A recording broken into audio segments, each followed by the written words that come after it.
When it comes to tackling climate change, is there a plan B?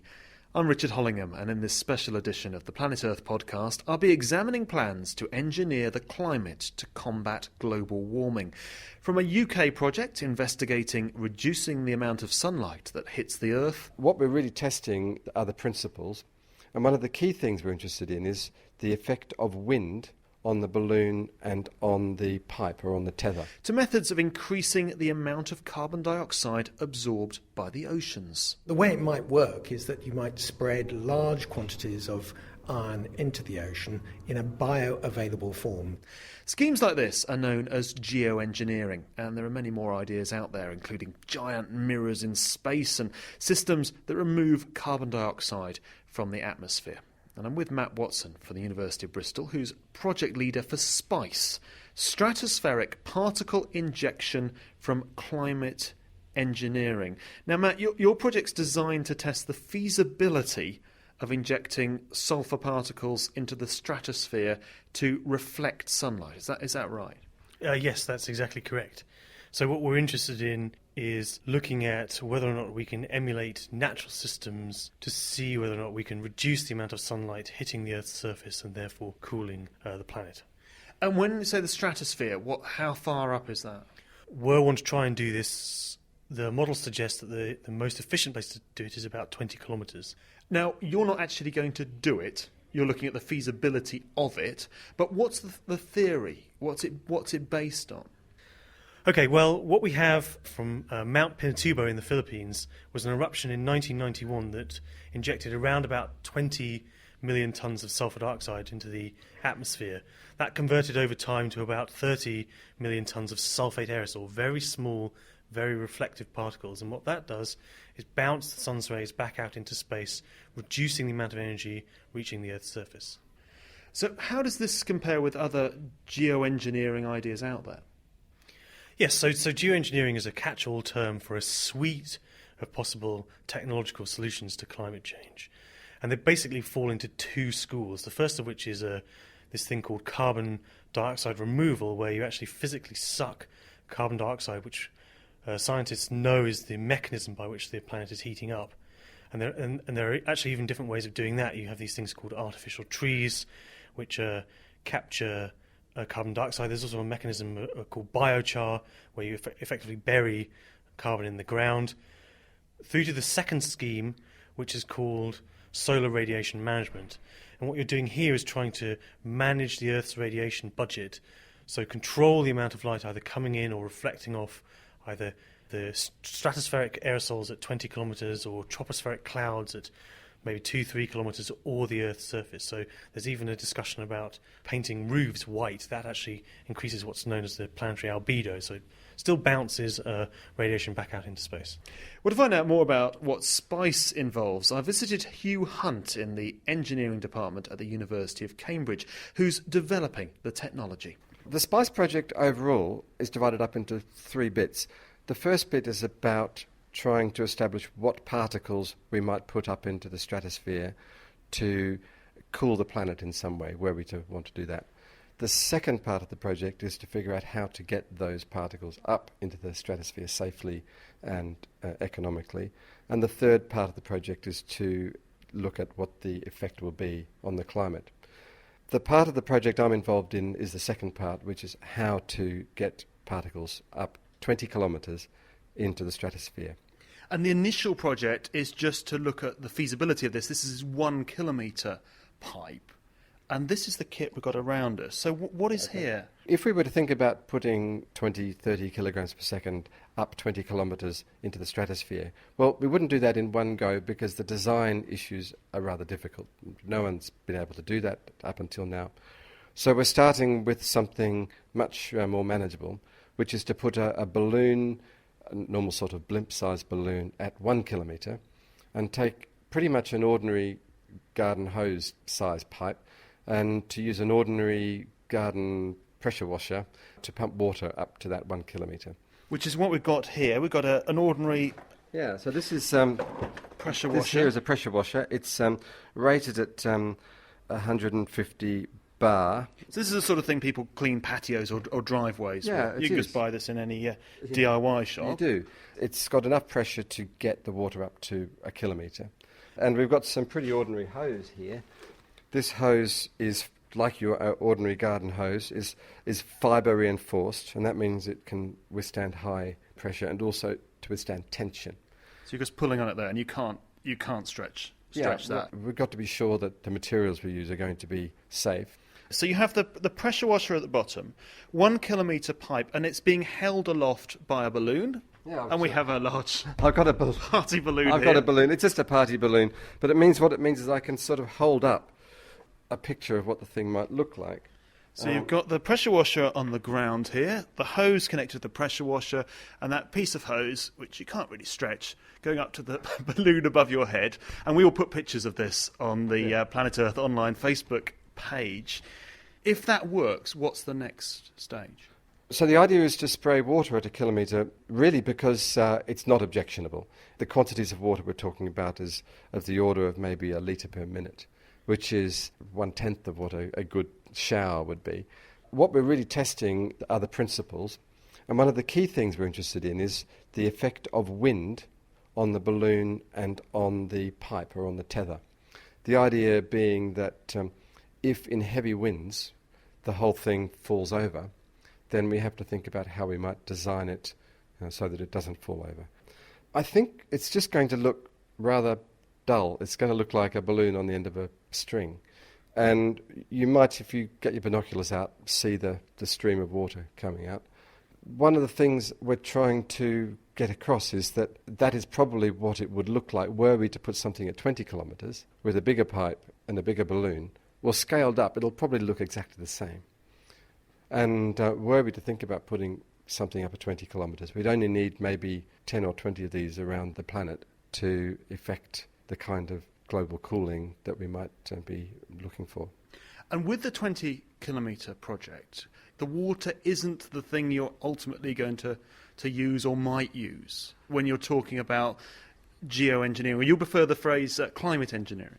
Yes, I do prefer the phrase climate engineering because, in a way, it doesn't matter whether the climate changes because of man-made interference or otherwise. If we find that the climate is getting warmer, then we might like to, in some way, modify the climate. Climate engineering sounds like we understand what we mean. I also think it's important to distinguish between carbon sequestration at source, which is taking carbon out of the chimney stacks of power stations and then putting it straight into the ground. That really is dealing with a man-made source of carbon dioxide. The nice thing about the term climate engineering is that it's clear that we are dealing with the climate as it is or as it may be and trying to change it in some way. Hugh Hunt in his Cambridge laboratory. And as I mentioned, you can see some pictures of Hugh with his balloon and pressure washer, as well as a short video on our Facebook page. To find it, search for Planet Earth Online. Now, Matt, this all sounds relatively straightforward. Are there any dangers with the SPICE experiment itself? Let's talk first of all about this 1 kilometre pipe. Okay, well, the SPICE project itself, as you've correctly highlighted, is a feasibility study. 90% of it is going to be conducted either on a computer or in the lab.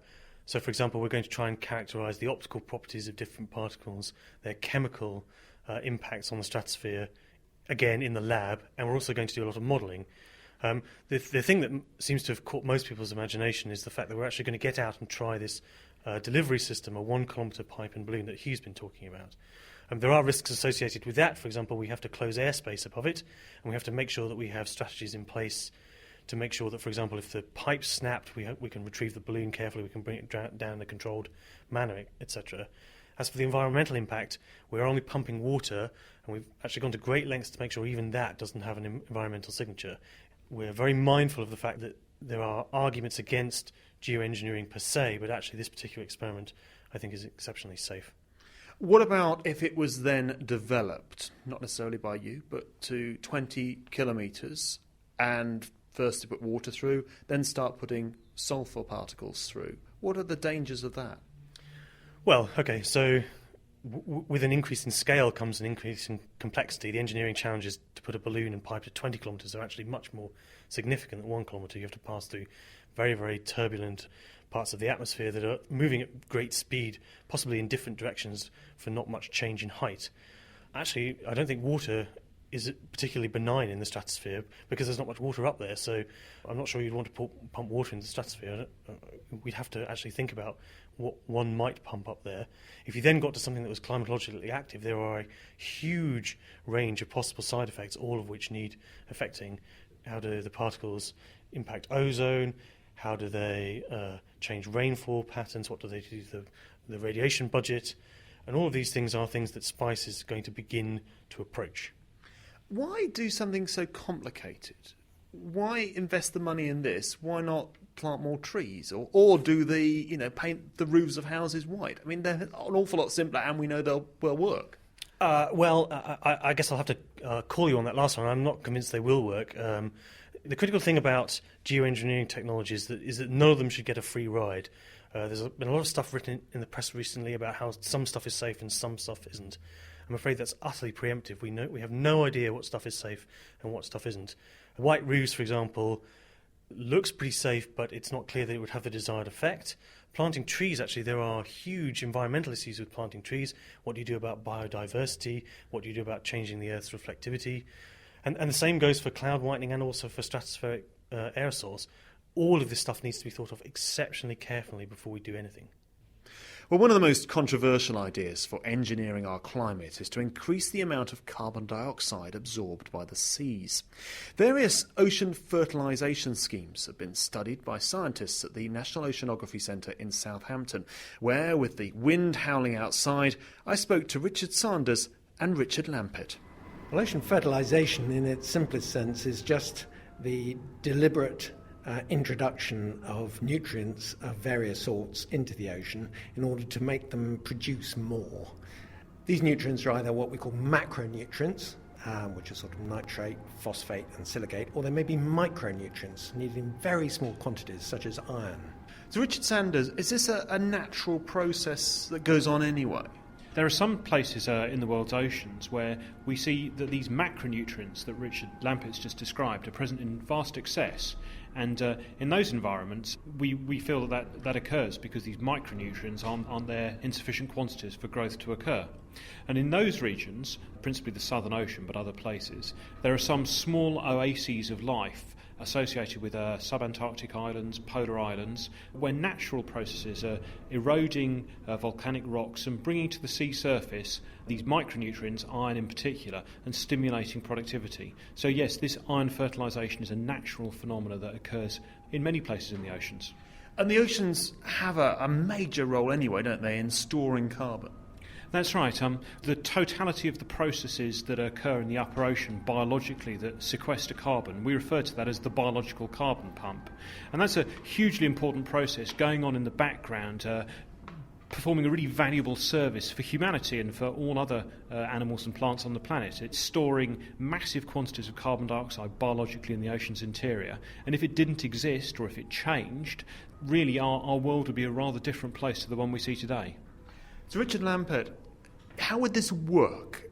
So the way it might work is that you might spread large quantities of iron into the ocean in a bioavailable form. So that is, you've got a lot of research to do this, to make sure that the iron is available for the microscopic plants, the phytoplankton, for them to take it up. When you say a large amount of iron, how much? Where there is actually quite a lot of disagreement about how much iron is required. But one does need to bear in mind that the volcanoes and rivers, and as Richard Sanders was saying, the islands themselves produced absolutely vast quantities. So there is an enormous natural cycle of iron in the globe. And we're talking about much, much smaller quantities than are produced by volcanic activity, for instance. So what are the side effects of doing this, if it was done on a large scale? One of the key issues in any of the research that we're wanting to carry out is, the first thing is, will it work? Will it actually remove the carbon dioxide from the atmosphere? And the second is, what are the potential side effects and how likely is it that they are going to take place? And some of these are quite significant and serious, and they may actually make the whole process not work. For instance, one could release some gases at the same time, such as nitrous oxide, which have a very high greenhouse warming potential. So you fertilize an area of ocean, you reduce some carbon dioxide, remove carbon dioxide, but actually what you do is release the nitrous oxide. So those sort of side effects are ones which are an absolutely central part to any research that we carry out. There are a variety of others, and one of the key issues is to establish what are these side effects and how likely is it that they will occur if this was carried out on a large scale. So one of the most important side effects perhaps might be alterations to the marine ecosystem. By its very nature, you add iron to the surface ocean and stimulate plankton growth. We're growing different communities of organisms. It may only be that they're larger, but they're likely going to be different as well. That increase in surface biomass or that changed surface biomass can propagate down through the water column and up the food chain, and we may have different communities of grazers or fish communities or benthic organisms living. Now, at some level, it becomes a value judgment about whether or not this is an important thing. But before we can start having those discussions about whether or not this is important, we need to actually have some hard evidence about what the likely consequences for marine food webs and marine ecology are going to be. Richard Sanders and Richard Lampitt at the National Oceanography Centre. So what do people think about these ideas? Well, the Natural Environment Research Council recently carried out a public dialogue investigating attitudes to geoengineering. The findings suggested that participants felt it might one day be necessary, but they found some technologies more acceptable than others. Richard Lampitt was an advisor for the study. The thinking is that we really need to bring people, the public, the general public, along with us. We need to have their support, and we need to have them believe that what the scientific community are trying to do is not some devilish plan to provide resources for our own research, but actually to help the planet, to help to make sensible decisions in the future. So to bring people along with us is really helpful so that they understand and can support what we're doing.